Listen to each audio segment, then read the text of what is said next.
The paralyzed girl only had $3 for her birthday until the single dad next table walked over. Before we continue, please tell us where in the world are you tuning in from. We love seeing how far our stories travel. The bell above the cafe door struggles against its mount as the young woman pushes through the entrance. Her wheelchair catches on the doorframe once, twice, before she manages to navigate inside. The entire cafe seems to pause, conversations hovering mid-sentence, coffee cups suspended between table and lips. Robert Walker doesn't mean to stare, but something about the deliberate way she moves, the fierce concentration on her face as she wheels herself forward, makes him unable to look away. His daughter Grace has stopped coloring her butterfly, purple crayon frozen in midair. "Daddy?" Grace whispers, but Robert gently touches her hand. "Not now, sweetheart." The unspoken words hang between them as they watch the young woman approach the counter. She's maybe 21, 22 at most. Blonde hair pulled back in a ponytail that's seen better days. Her sweater has a small hole near the shoulder, the kind you'd fix if you had someone to notice it needed fixing. Her hands grip the wheels of her chair with a mixture of determination and something else. Exhaustion, maybe, or resignation. Mrs. Patterson, who's owned this cafe for 30 years and seen every kind of heartbreak walk through that door, brightens with recognition. "Angela! Happy birthday, dear!" The words land like stones in still water. Robert watches Angela's shoulders tense, then deliberately relax. "Thank you, Mrs. Patterson." Her voice is soft, controlled. The voice of someone who's learned not to take up too much space. 22 today, isn't it? My goodness, I remember when you first started coming here. That was, what, 3 months ago? 4. Angela's fingers find her wallet, worn leather that might have once been red but has faded to something between pink and brown. "Could I have one of the small cupcakes, please?" Robert pretends to be interested in his coffee, but he's watching her count the bills. 1, 2, then quarters from a small plastic bag. 25, 50. She counts them twice, her lips moving silently. "The vanilla one with the pink frosting?" Mrs. Patterson asks, already reaching for it. "Yes, please. How much?" $2.50. Angela slides the exact amount across the counter. The coins make small clicking sounds against the laminate. Robert notices there's nothing left in her wallet as she folds it closed. Nothing. Mrs. Patterson puts the cupcake in a small box with more care than necessary. "Would you like a candle, dear? On the house." For a moment, Angela's composure cracks. Her eyes shine with something raw and desperate before she pulls it back, locks it down. "That would be... yes. Thank you." She wheels herself to a table by the window, 2 tables from Robert and Grace, close enough that he can see her hands shake slightly as she opens the box, close enough to watch her place the single birthday candle in the center of the cupcake with the precision of someone performing a ritual. Then, she just sits there. She doesn't light it. She doesn't eat. She just stares at that cupcake like it represents every birthday she's ever spent alone, and from the look on her face, Robert suspects that might be all of them. "Daddy?" Grace's voice is urgent now, tugging at his sleeve. "Daddy, she's all alone on her birthday." The words hit Robert like a physical force. He knows about alone. He's lived with alone for 3 years, ever since Margaret collapsed during her morning run and never came home. But his alone is different. He has Grace. He has memories of birthdays with singing and too many candles and Margaret laughing as frosting got everywhere. This girl, Angela, her alone feels absolute. Nobody should be alone on their birthday, Grace continues with the moral certainty only a 7-year-old can possess. That's the rule. Robert looks at his daughter, really looks at her. When did she become so wise? When did she start noticing the hurt in strangers? "You're right," he hears himself say. His body is already moving, standing, and Grace is bouncing beside him with anticipation. They cross the small space between tables. Angela looks up, startled. Her eyes are green, the kind of green that makes you think of forests and growing things, but there's something guarded in them, something that's learned to expect disappointment. "Excuse me," Robert says gently. "I'm Robert, and this is my daughter Grace. We couldn't help but overhear it's your birthday." Angela's hands move to her lap, fingers twisting together. Yes, it's not a big deal. It's a huge deal, Grace interrupts. Birthdays are the most important days, right, Daddy? Right, Robert agrees, smiling at his daughter's enthusiasm, which is why we were wondering if you'd like to join us. Nobody should celebrate alone. Angela looks between them like they might be playing an elaborate joke. I don't want to intrude. You're not intruding if we're inviting you, Grace says, already pulling out the chair at their table. Come on, I have coloring books and Daddy always orders too many fries and we can share. A sound escapes Angela, half laugh, half something else. I haven't colored in years. Then you definitely need to, Grace declares with authority. It's very important for grown-ups to color. It helps their feelings. Robert wants to ask where Grace heard that, but Angela is already wheeling herself over, and there's something different in her expression, something like hope trying to break through. As she settles at their table, Robert catches Mrs. Patterson watching from behind the counter. The older woman gives him a small nod and starts preparing something. So, Angela, Robert says once she's comfortable, Grace is right about birthdays being important. Any special plans for 22? Angela's fingers trace the edge of the cupcake box. This is pretty much it. She pauses, seeming to weigh her words. I don't really have anyone to celebrate with. I work at the Disability Advocacy Center downtown, but I just started a few months ago. I haven't really made friends yet. Why don't you have a family? Grace asks with her characteristic directness. Grace, Robert starts, but Angela holds up a hand. It's okay.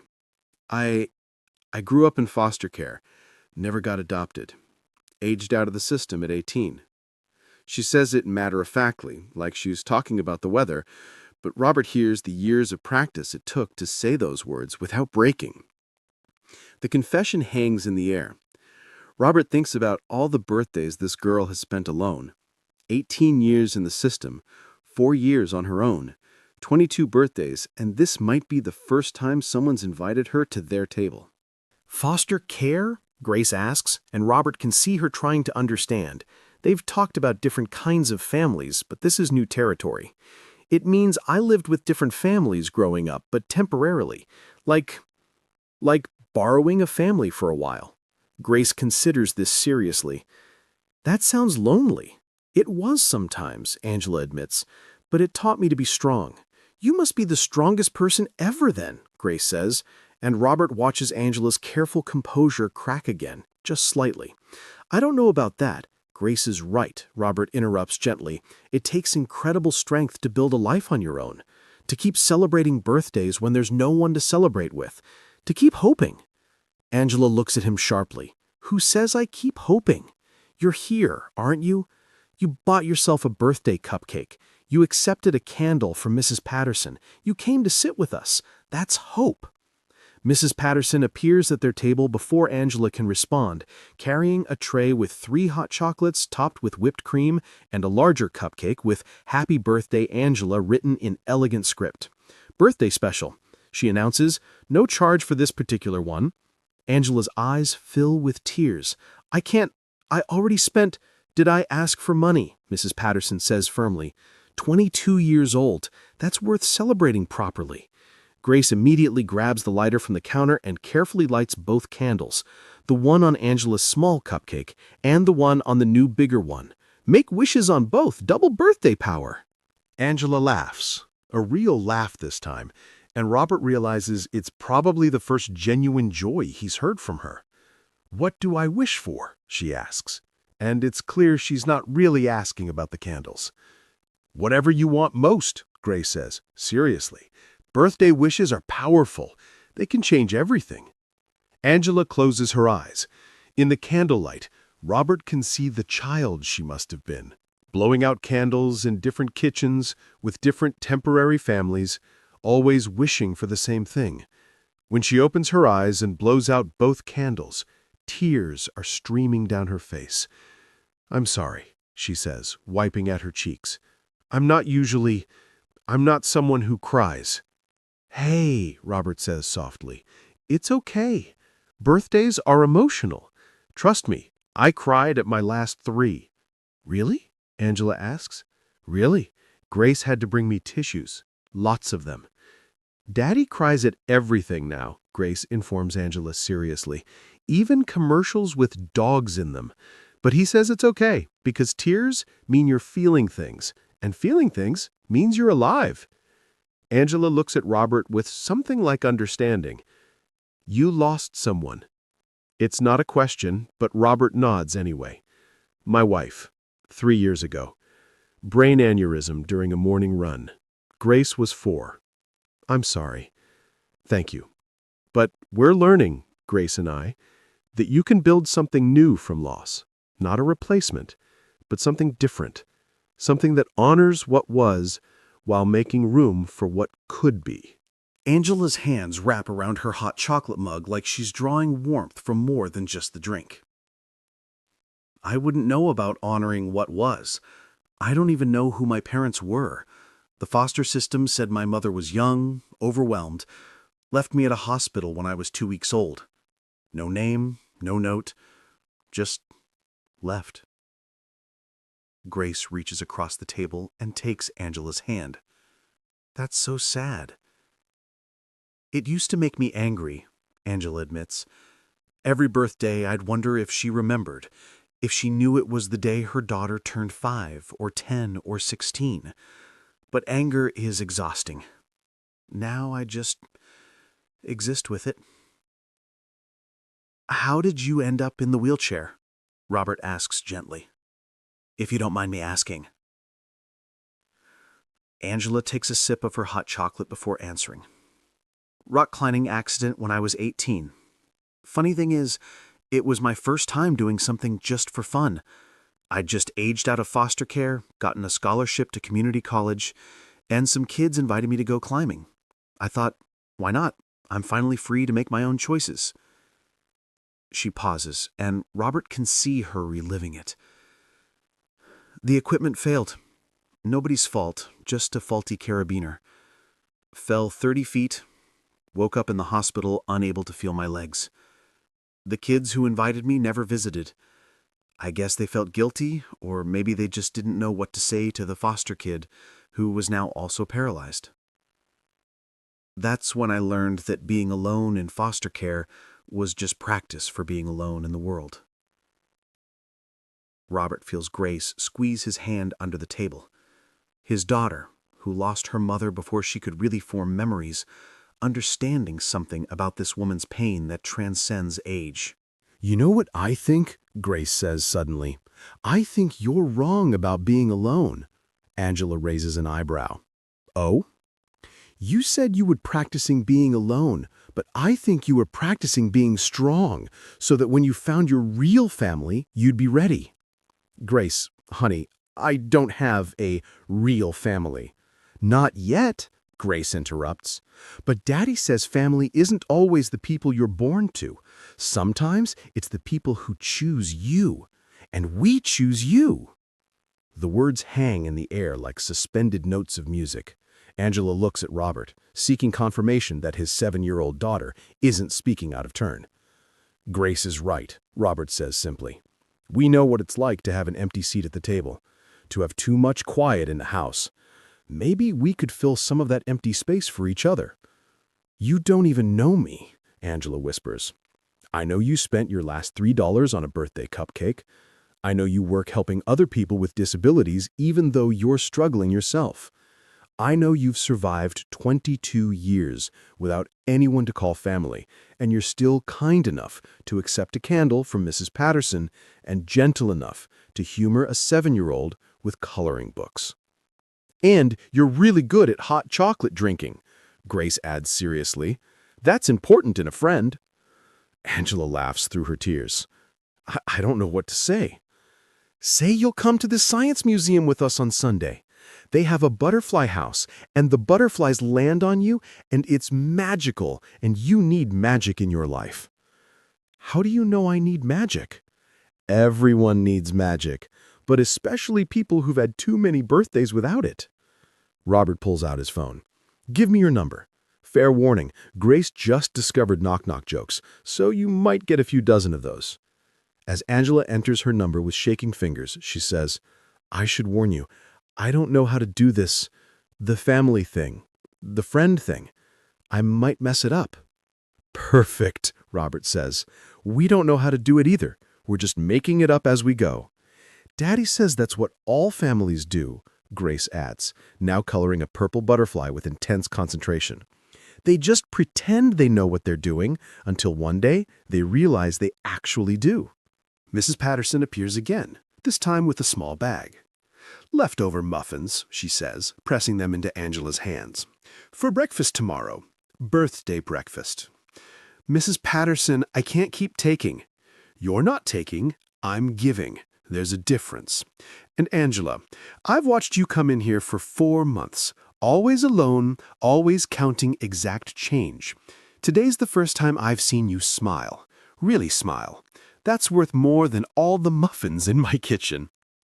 Angela looks around the table, at Robert with his kind eyes and patient smile, at Grace with her purple-stained fingers and fierce love, at Mrs. Patterson with her maternal insistence, and something shifts in her expression.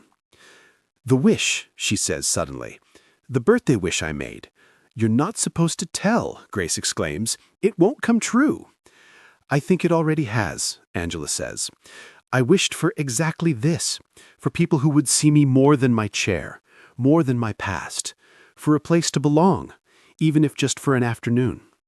"Not just an afternoon," Robert says firmly. "We do dinner on Tuesdays. Nothing fancy, usually just spaghetti or takeout. Grace insists on dessert. You should come. And Saturdays we come here, and sometimes we go to the library, and sometimes the park. And oh, do you like movies? We have movie nights on Fridays, but Daddy always falls asleep." "I do not always fall asleep. You snore, Daddy. Angela, you'll hear him snore." The banter continues, easy and warm, and Angela finds herself relaxing in a way she hasn't in years, maybe ever. The afternoon light slants through the cafe windows, painting golden stripes across their table, and for the first time in her life, Angela understands what people mean when they talk about feeling at home. Robert's phone buzzes. He glances at it and sighs. "Grace, we need to head out soon. Piano lesson in an hour. Can Angela come?" "To your piano lesson?" "Why not? She can see me play hot cross buns really badly." Angela laughs. "As tempting as that sounds, I should probably get going too. This has been—" She pauses, searching for words. "This has been the best birthday I've ever had." "Wait!" Grace jumps up and tears the butterfly picture from her coloring book. She grabs a crayon and writes carefully across the top, "Happy birthday, Angela, from your new family." Angela takes the picture with trembling hands, holding it like it's made of spun glass. "Thank you, Grace. I'll treasure this." "You better frame it," Grace says seriously. "It's going to be worth a lot when I'm a famous artist." As they prepare to leave, Robert helps Angela with her bag of muffins, making sure they're secure on her chair. Their hands touch briefly, and Angela feels something electric. Not romantic, not yet, but connection. Real human connection. Sunday, 10 o'clock at the museum entrance, Robert confirms. Grace wasn't kidding about the butterflies. They really do land on you. "Like magic," Angela says, looking at Grace. "Exactly like magic." As Angela wheels toward the door, she turns back one more time. "Robert, thank you for seeing me. Not the chair, not the foster kid, not the tragedy, just me." "Angela," Robert says seriously, "that's all we ever saw." Outside, Angela pauses on the sidewalk, looking down at Grace's butterfly picture. The purple wings are uneven, the antennas crooked, but it's the most beautiful thing she's ever owned. She carefully folds it and tucks it against her heart, where 22 years of emptiness doesn't feel quite so heavy. Back inside, Grace tugs on Robert's hand. "Daddy, do you think Angela knows we need her too?" Robert looks at his wise, wonderful daughter. "What do you mean, my sweetheart?" "Well, she thinks we're helping her, but really she's helping us too, right? Our family got smaller when Mommy went to heaven. Now it's getting bigger again." "You're absolutely right, Grace. Sometimes helping someone else is really helping yourself too." "Is that why you look less sad, Daddy? Because of Angela?" Robert considers this. He hadn't realized it, but Grace is right. For the first time in 3 years, he feels something shifting inside him. Not healing, exactly, but opening, making space. "Maybe it is, baby. Maybe it is." That night, Robert receives a text from Angela. "I've been practicing my knock-knock jokes for Grace. Fair warning, they're terrible." He smiles, typing back, "Perfect. Terrible jokes are a family tradition." There's a pause, then, "Family? I like the sound of that." Get used to it. Grace has already planned our next 6 months of activities. Hope you like zoos, parks, and apparently a lot of butterfly-related excursions. The Science Museum on Sunday becomes the first of many adventures. Angela arrives early, nervous energy radiating from her as she waits by the entrance. Grace spots her from across the parking lot and breaks into a run, leaving Robert jogging to catch up. "Angela, you came!" "I said I would," Angela says, catching Grace in an awkward but genuine hug. "I even brought knock-knock jokes." "Tell me." "Knock-knock." "Who's there?" "Butterflies." "Butterflies who?" "Butterflies in my stomach because I'm so excited." Grace dissolves into giggles, and Robert realizes this might be the first joke Angela has ever told a child, the first of many firsts she'll experience with them. Inside the butterfly house, the humid air wraps around them like a tropical embrace. Hundreds of butterflies float through the space, their wings catching light like stained glass windows. Grace immediately becomes a landing pad, butterflies drawn to her bright pink shirt and infectious laughter. "Look, Angela, you have one!" Angela looks down at her shoulder where a monarch butterfly has perched, its orange and black wings slowly opening and closing. Her face transforms with wonder, the kind of pure, childlike amazement that foster care and accident and loneliness hadn't managed to kill. "It's beautiful," she whispers. "You're beautiful," Grace says matter-of-factly. "The butterfly knows it. That's why it picked you." Angela's eyes meet Robert's over Grace's head, and he sees everything she can't say. "Thank you for this. Thank you for her. Thank you for seeing me as beautiful when the world taught me I was disposable." He nods, message received. They spend 3 hours at the museum. Angela proves to have an encyclopedic knowledge of random facts, making Grace laugh with stories about how butterflies taste with their feet and how some can fly 3,000 miles. Robert finds himself watching Angela more than the exhibits, seeing her walls come down brick by brick as Grace's enthusiasm proves impossible to resist. At lunch in the museum cafe, Grace announces, "Angela, you should come to my school's Thanksgiving show. I'm going to be a turkey." "Grace, that's not for 2 months," Robert reminds her. "So what? Angela needs time to prepare. Being in our family means you have to come to all my shows, even the bad ones." "Especially the bad ones," Robert adds with a grin. Angela laughs. "I don't know if I count as family after 1 museum trip." "2. The cafe was 1. This is 2. That's practically ever in friend time." As they leave the museum, Angela says quietly to Robert, "Is she always this incredible?" "Pretty much. Though fair warning, she's also stubborn, hates broccoli with a passion that seems excessive, and will con you into reading the same bedtime story 17 times. "Sounds perfect," Angela says, and means it. Tuesday dinner becomes a tradition before any of them realize it's happening. The first time, Angela brings a store-bought pie, apologizing that she doesn't know how to cook. The second time, she brings ingredients and asks Robert to teach her. By the 4th Tuesday, she's making her own contribution, lumpy mashed potatoes that Grace declares the best ever, even though they both know they're not. It's during the 6th Tuesday dinner that Angela finally tells them the whole truth about her disability. "I lied," she says suddenly, putting down her fork, "about the rock climbing. I mean, it was a climbing accident, but it wasn't equipment failure." Robert and Grace wait patiently. "I jumped," Angela says quietly. "I was 18, just aged out of foster care, no plan, no family, no hope. I went climbing alone, and I just let go. I wanted everything to stop hurting." She takes a shaky breath. "I survived, obviously. Paralyzed, but alive. The doctor said it was a miracle I wasn't dead. I didn't feel very miraculous." Grace gets up from her chair and wraps her arms around Angela's neck from behind. I'm glad you survived. Me too, sweetheart. Me too. Robert reaches across the table and takes Angela's hand. Thank you for telling us, for trusting us with that. The thing is, Angela continues, after the accident, I had to go to therapy. Lots of therapy. And the therapist kept asking me, what are you living for? For the longest time, I didn't have an answer.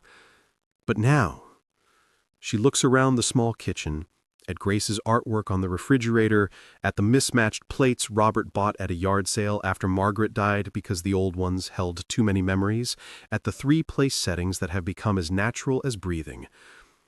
Now I know. I was living for this moment, for Tuesday dinners and butterfly museums and terrible knock-knock jokes. I was living to find you both. We found each other, Robert corrects. That's how the best families work. The months pass in a blur of ordinary moments that feel extraordinary because they're shared. Angela teaches Grace to paint with watercolors, messy sessions that leave more paint on them than paper. Robert helps Angela navigate the bureaucracy of getting a better apartment, one with proper accessibility features and room for a real bed instead of the fold-out couch she's been sleeping on. They celebrate Grace's 8th birthday with a party that Angela organizes with military precision, complete with a butterfly theme that makes Grace shriek with delight. Angela meets Robert's sister by a video call, who immediately adopts her into the extended family with, "So, you're the Angela we keep hearing about? Grace says you're her best friend. Also, apparently, you make better cookies than I do, which I find personally offensive and need to verify immediately." Halloween comes and Angela shows up in an elaborate costume, Professor X from X-Men, wheelchair and all. If you've got it, flaunt it, she says with a grin that would have been impossible 6 months ago. Grace goes as a butterfly, naturally, and Robert throws on a last-minute superhero cape that Grace insists makes him look totally cool, Daddy. They trick-or-treat through the neighborhood, Angela's wheelchair decorated with lights that Grace helped install. Several kids ask about the cool wheels, and Angela lets them take turns pushing her, turning what could have been awkward into an adventure. At Thanksgiving, Angela sits at Robert's table with his parents who've driven in from Florida. Grace announces to everyone that Angela is her bonus sister, a term she invented that makes Angela cry into her stuffing. "I always wanted another daughter," Robert's mother says, patting Angela's hand. "The universe works in mysterious ways." Christmas arrives with the first real snowfall Cincinnati has seen in years. Angela shows up at Robert's door on Christmas Eve with a small wrapped package and a confession. "I've never had a real Christmas morning. Foster care did their best, but it was always institutional." "Well," Robert says, pulling her inside where Grace is vibrating with excitement, "prepare to be overwhelmed. Grace believes in Christmas with the intensity of 1,000 suns." They stay up late assembling a dollhouse Robert bought for Grace, Angela reading the instructions while Robert curses at tiny plastic pieces. When Grace finds them asleep on the living room floor Christmas morning, surrounded by dollhouse furniture and empty hot chocolate mugs, she declares it the best Christmas ever before waking them up by jumping on both of them. Angela gives Grace the butterfly picture she colored that first day, now professionally framed and matted. Grace cries and hugs her so hard Angela can barely breathe. She gives Robert a leather journal embossed with the words, "For new chapters," and he has to excuse himself to the bathroom to compose himself. Their gifts to Angela are simple but perfect. A key to the house from Robert, "Your family. Family has keys," and a handmade book from Grace titled Angela's First Year with Us, filled with photos neither of them realized Grace had been taking on Robert's phone. New Year's Eve finds them on Robert's roof, wrapped in blankets, watching fireworks over the city. Grace fell asleep an hour ago, curled between them like a small, snoring butterfly. "I have something to tell you," Angela says quietly. Robert tenses, old fears surfacing. "People leave. People always leave." Angela continues, "I got promoted. Full-time coordinator position, with benefits." And she pauses, "They want me to speak at conferences about survival, about building a life after trauma. They think my story could help people." "Angela, that's incredible." "I said yes, but only if I could bring my family to some of them. Grace wants to see the ocean, right?" Robert's throat tightens. "She does. Well, there's a conference in San Diego in March. We'll be there." As midnight approaches, Angela says quietly, "I tried to kill myself on a mountain, and instead I found a reason to live in a $3 cupcake and a 7-year-old's butterfly picture. If that's not proof that the universe has a sense of humor, I don't know what is. Maybe it's proof the universe knows what it's doing, Robert suggests. Putting broken people together to make something whole? Something like that. Grace stirs, mumbles something about butterflies, then settles again. Robert, Angela says as fireworks begin to explode over the city. Yeah? Thank you for seeing me that day in the cafe. You saw me. You saw us too, Robert reminds her. 2 lost souls pretending to have it together. 3 lost souls, Angela corrects, looking at Grace, but not lost anymore. February brings an unexpected challenge. Angela gets sick, really sick, a kidney infection that lands her in the hospital, her compromised system struggling to fight it off. Robert and Grace camp out in her hospital room, ignoring visiting hours and charming nurses into looking the other way. You don't have to stay, Angela says weakly on day 3. Family stays, Grace says firmly, not looking up from her coloring. That's the rule. It's during this hospital stay that they meet Angela's social worker from years ago, Ms. Martinez, a tired-looking woman who tears up when she sees Angela surrounded by people who clearly love her. I always wondered what happened to you, she tells Angela privately. I was one of the ones I worried about most. No family, aging out, then the accident. I'm so glad you found your people. They found me, Angela corrects, watching Robert help Grace with her homework in the corner. Or maybe we found each other. When Angela finally gets released, Robert and Grace have reorganized her entire apartment, making it more accessible and adding touches of home. Grace's artwork on the walls, a cozy blanket on the couch, a photo from Christmas on the bedside table. You didn't have to... Family, Robert and Grace say in unison, then burst out laughing. March arrives with the San Diego conference. Angela speaks to a room of 500 people about resilience, about finding family in unexpected places, and about how a $3 cupcake changed her life. Robert and Grace sit in the front row, Grace holding a sign that reads, "That's our Angela," with butterflies drawn all around it. After her speech, a young woman in a wheelchair approaches. I'm aging out next month. Foster care. I'm terrified. Angela takes her hand. I was too. But can I tell you something? The family you're meant to have might not be the one you were born into. They might be waiting for you in a cafe or a museum or somewhere you haven't even imagined yet. Don't give up before you find them. On the beach that evening, Grace runs ahead, chasing seagulls and shrieking with joy at her first glimpse of the ocean. Robert and Angela move slower, her wheelchair struggling in the sand, until Robert helps navigate to a better spot. She's going to remember this forever, Angela says, watching Grace spin in circles, arms outstretched. So will I. So will you. My first family vacation, Angela muses, at 23. First of many. They watch the sunset paint the ocean in shades of gold and pink. Grace eventually returning to plop down beside them, exhausted and covered in sand. Angela, Grace says sleepily, I love you. I love you too, Butterfly. And Daddy loves you too, Grace continues. He just sometimes forgets to say it because he's scared of feelings. Grace, Robert protests, but he's laughing. It's true, but it's okay, because Angela knows, right, Angela? Angela reaches over and takes Robert's hand. I know. And she does. It's not romantic love, not yet. Maybe someday, maybe not.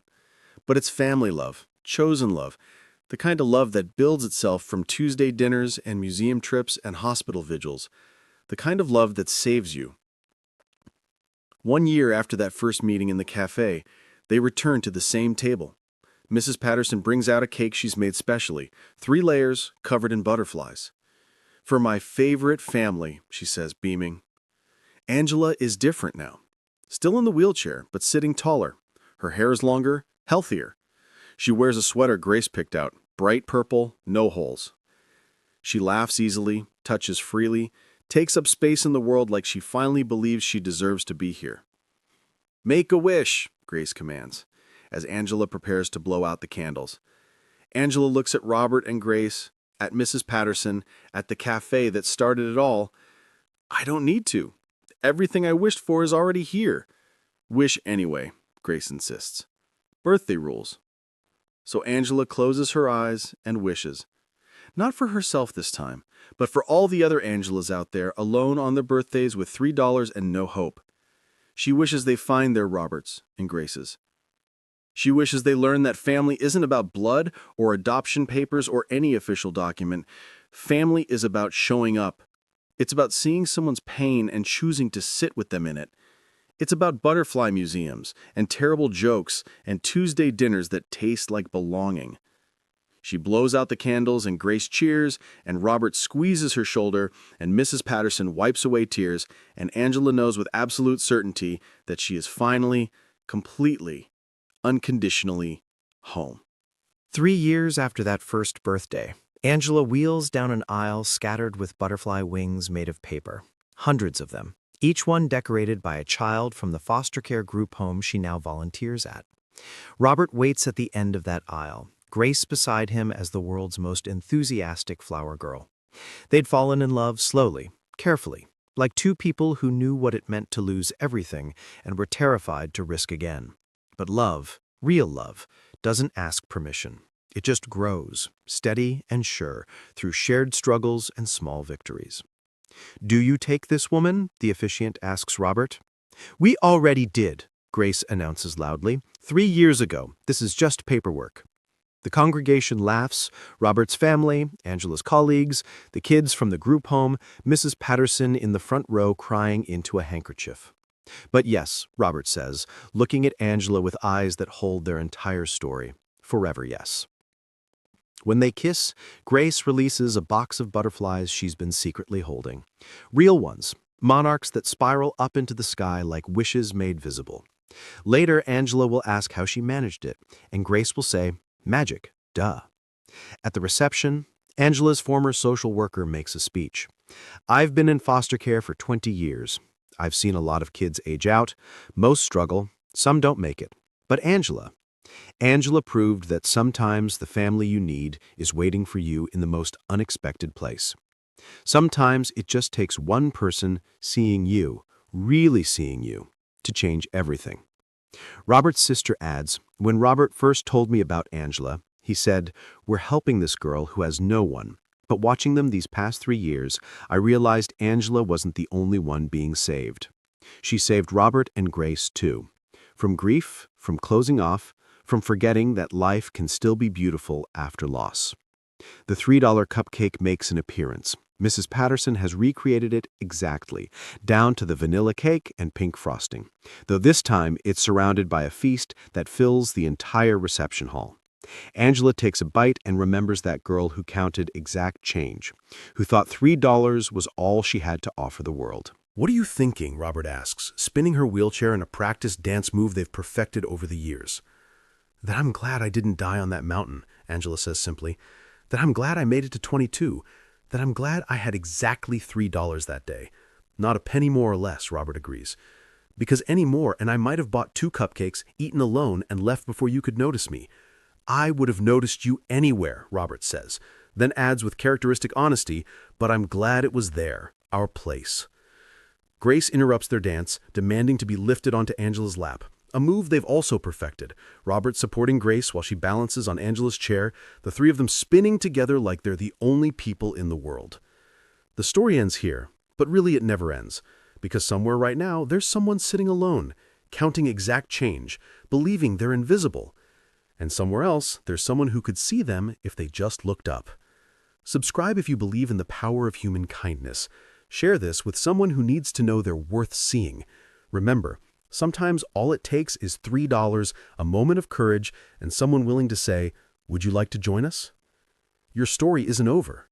Your family might be waiting in the most ordinary place. All it takes is the courage to be seen, and to see others in return.